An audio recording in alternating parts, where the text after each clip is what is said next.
morning guys, ayan na talaga lumapit sa amin guys. Oh, ang body number ng Coast Guard ay 3104.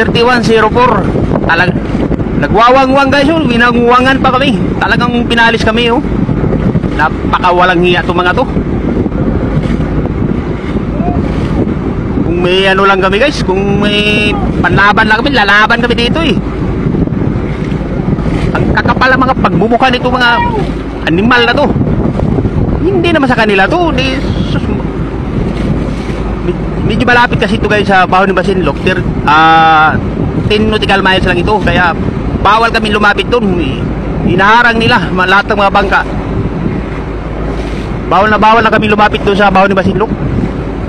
Paano na lang ito, Mr. President Sir, sana wag niyong hayaan na maangkin nila yan.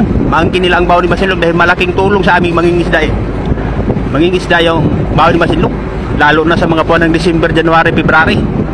Naglakasan talaga yan sir. Diyan kami nagkukubli. At sa atin namang Philippine Navy, wala naman eh, dapat magpakita ng gilas naman. Puro na lang pan-display yung gamit natin. Paano masubukan yan kung magaganda? Dapat i-try yan dito sa kalaban dahil kalaban talaga to yo. Mga animal tong China na to. Imbis naghahanap buhay kami guys dito sa West Philippine Sea, pinapaalis kami.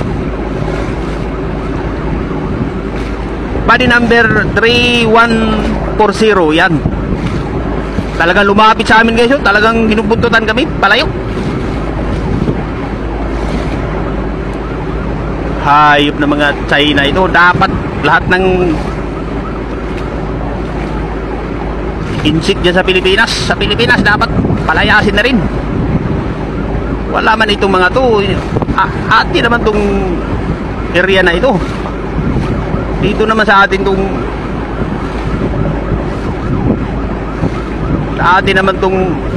teritoryo na ito. Bakit ganun na lang sila kagresibo guys? Walastik ko. Nagwawangwang pa, naririnig nyo naman eh.